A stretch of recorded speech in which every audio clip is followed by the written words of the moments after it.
Now you've talked about a lot of the contributions that came out of the medieval time. What about some of the more ancient ones? For example, Nabta Playa, for example. Talk about that a little bit.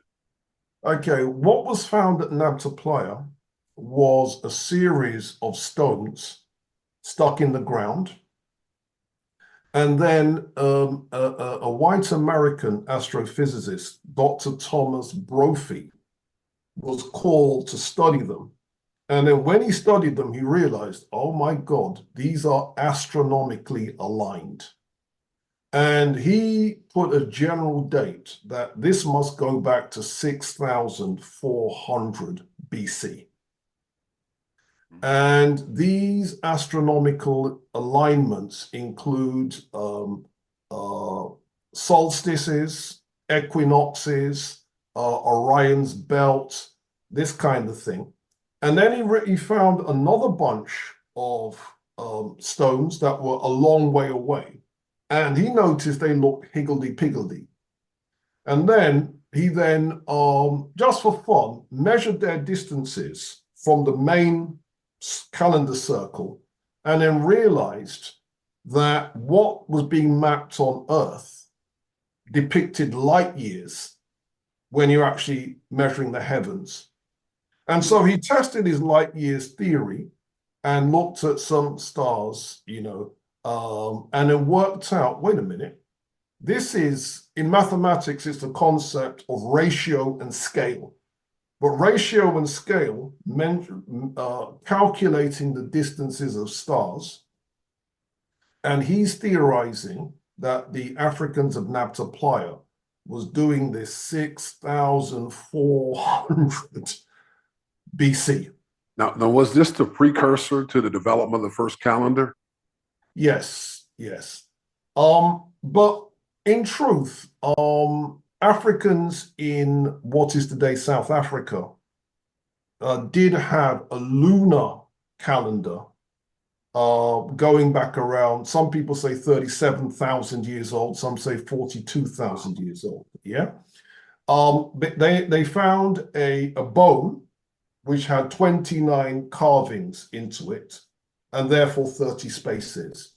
29, 30. Some people think that represents 29 and a half. And 29 and a half is the length of a lunar cycle. Yeah. And some mathematicians have gone there with that. Does that make sense? Yes. Well, obviously, what the people of Nabta Playa had 6,400 BC was even more advanced because, as I said, they're calculating, or what appears to be, being able to reduce light years down to this notion of scale. And this is the mathematics of ratio and proportion.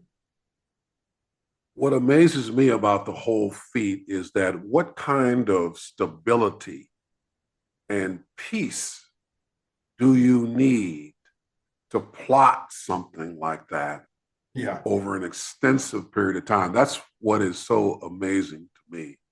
Mm-hmm.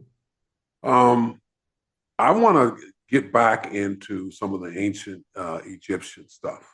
No problem. Because I mean, that's what so many folks are interested in, and I certainly am interested in Kemet. What are the greatest contributions that came out of the heights of the ancient Egyptian era? And for those who are watching who may not know, we're talking about in Africa, a Black African people. We're not talking about the Greeks or the Ptolemaic era. Nor are we talking about the modern Arab Egyptians. Okay, the ancient Egyptians. Okay, let's look at some of their developments. They wrote 4 main mathematical documents that have come down to us. The most important one is the Rhind mathematical papyrus. That's not its ancient name, but that's the name that everybody knows it by. The Rhind mathematical papyrus has got 87 maths problems on them. And some of those maths problems look like what you did and what I did at high school. So you've got problems that are dealing with one unknown, algebra, problems dealing with the area of a rectangle, area of a triangle, area of a trapezium, area of a circle. There is a trigonometric problem where you're calculating what would today be called a cotangent, um, and so on. Then you've got another papyrus called the Berlin papyrus, where you're calculating two simultaneous equations and they've got two unknowns and you've got to solve for both unknowns. Again, this is bringing back people's high school mathematics memories back to them. So the ancient Egyptians had stuff like that going on. Then we have some of the medical papyri. There's the Ebers papyrus, and the Ebers papyrus is a medical encyclopedia. And one of the things in the Ebers papyrus is it tells the doctor how to take the pulse, right? Then you have the way that an ancient Egyptian doctor would see the patient, where you assess the patient, you check for perspiration, you take the pulse, you percuss the chest, all of that kind of stuff that doctors do today. They were doing that kind of thing then. There's another document called the Edwin C. Smith Surgical Papyrus. That's a copy of a copy of a copy, but the copy that survived is 18th dynasty, and it's believed to be a copy of a first dynasty text. And does that go back to Imhotep? Does that? This is before Imhotep, because Okay. Imhotep is third dynasty. Okay. So this is before Imhotep. And it has 48 cases of head and neck surgery. And the cases are all laid out in the same way, where they lay out the symptoms, they lay out a diagnosis, they lay out a treatment, and then they also have glossaries to explain the first dynasty language to an 18th dynasty surgeon. All right.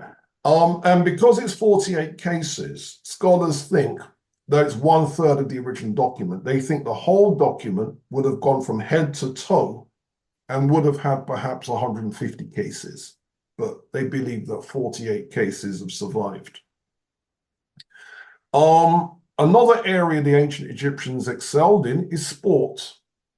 I was invited to research a documentary on sport, and a lot of things such as the race, the high jump, the long jump, gymnastics moves, wrestling. A lot Your of these brothers was doing it back then, huh?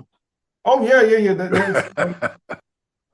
If we take, for example, wrestling, there is one of the tombs from the Middle Kingdom has got 46, no, excuse me, is it 406? I can't remember.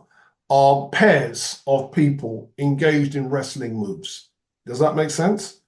And according to Walt Disney, yes, that Walt Disney, those moves could be read like a cartoon. You know, like with a cartoon, you're moving from one scene to another scene to another scene. So he gives the impression that it's actually two wrestlers fighting it out.